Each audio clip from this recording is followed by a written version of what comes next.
Hello and welcome to The Real Deal, now in celebration of Planes 2 Fire and Rescue getting its cinematic release. We sent Amon out to find out more about the film. That's right, I chatted to the producer and director who gave us the real deal on Planes 2 Fire and Rescue. This big party at my lodge makes for happy campers. You understand, you're upwardly mobile, right? Sure, of course you are. You're a plane. I will never understand why you want to jump out of a perfectly good airplane. We're not. We're jumping out of you. Woohoo! Thunder! We got a situation. The fire jumped the line. This is a big one. I'm on it. Had to get my glasses.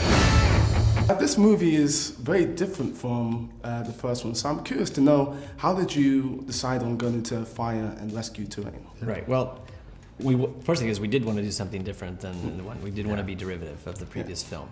And so we wanted to explore another world. But what we do is we let the research sort of tell us where to go. We don't just sit in our room and think something up. So we actually looked at the airplane and we discovered that that airplane, Dusty, he's back there, right? Dusty, is used in real life as a aerial firefighter. It's known as a SEAT, a single engine air tanker. So we actually let the plane kind of tell us where to go. Once we knew we were going to do something about aerial firefighting, that's when we went out and started to do all of our research. Cool. And there's a quote from a film which I watched recently, which I love. I just wrote it down. It's magic is the art of making people believe in something they know they can't possibly be true. Right. Which I think is quite interesting because in a way that's sort of your job. So with that in mind, what's the greatest magic trick that you pulled off in your career? What's the best magic trick that you pulled off in your career? Oh, well, you know, I can talk about this film, but I think we like talking. The biggest magic trick for us, you know, and challenge is in the storytelling, because we're in a world of talking vehicles. So the biggest goal for us is to help you forget they're talking vehicles. We want to elevate the story, have a meaningful story that you get and build a world that's real, that you kind of get lost in, that you just forget that you're talking vehicles, that you get emotionally invested in what's happening to the characters themselves. So that's always the driving force of what we want to do with our movies, and in this world, that was, you know, I think that if we succeeded in that, that would be the rabbit out of the hat we pulled. Cool.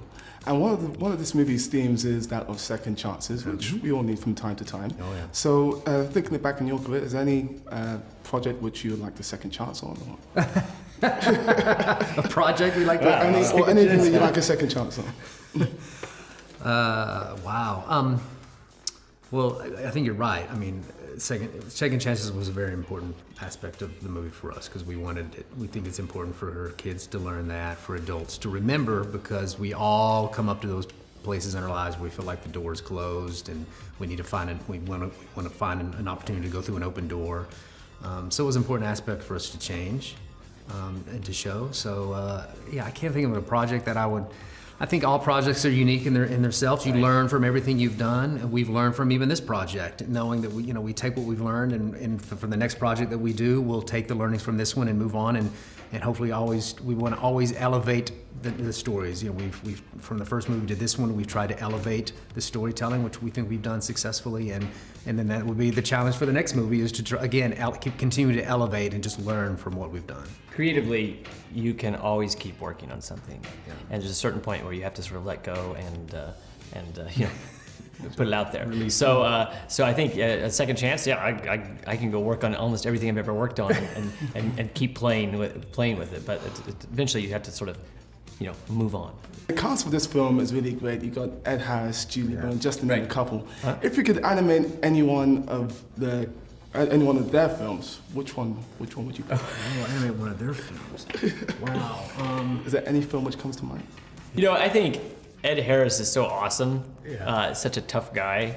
I mean, he always plays some real sort of interesting sort of characters. I think you could almost take anything he did. Well, The Abyss was almost animated. I mean, there was a lot of visual effects in that, and that's it's one of my favorite movies, and he's so great in that. So that you know, maybe go ahead and take that full-fledged CG. That could be a fun challenge. Interestingly, when we developed the characters and we're just starting to work on the character and how the character is going to act, we sometimes will pull a line of dialogue from a film they've done. We may have not had them in yet to record, so we'll pull a line of dialogue from a film that they've worked on and animate that scene. So we actually sometimes use scenes from films they've been in to sort of help us get into the character's movement and things like that. That's cool. And finally, what's the real deal on this film? Why do you think audiences are going to really love it? Well, there's several things. I mean, there's a couple things. One is, I mean, it looks awesome. The fire and effects and everything. We worked really hard. We spent 2.5 years just to get the fire to look right, and 4 years making the movie. But you know what? It's all for nothing if you don't really care about what the character is going through. And there's a couple things. One is Dusty's struggling with a real question, which is if he can no longer do what he loves, can he move on? And that's a tricky thing, because if you've lost your ability to do what your passion is, are you able to let go of that? That's a hard thing for him to struggle with, and it's something that I think can apply to kids who didn't make it on the football team, and think their life is over, to adults who have to, have a loss in their life or something and need to move on. But also it's about the firefighters. We spent a lot of time researching the movie. We spent a lot of time with the firefighters. These are selfless, courageous, brave men and women who are out there every day putting their lives on the line. They became our friends during the process.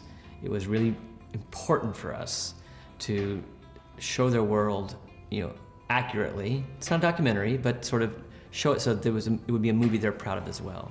So I think when people go to the movie, they're going to get all the sort of comedy and fun that they expect and adventure they expect from a Disney film, but they're going to find a heart with the firefighters and a meaningful story with Dusty. Well, thanks for your time today, guys. Thanks, man. Thank you. Hey, Sugar Rims, you just fall out of a B-17? Cause you're the bomb. Pickup trucks. Well, you really can't get much better than the producer and director giving the real deal on a film, so thank you very much, guys. Yes, indeed. We hope you enjoyed it too. And please do keep up to date with all of our real reviews, news, and information via our website, therealdealonfilm.com, and Twitter @TheRealFilmShow. Thanks for watching.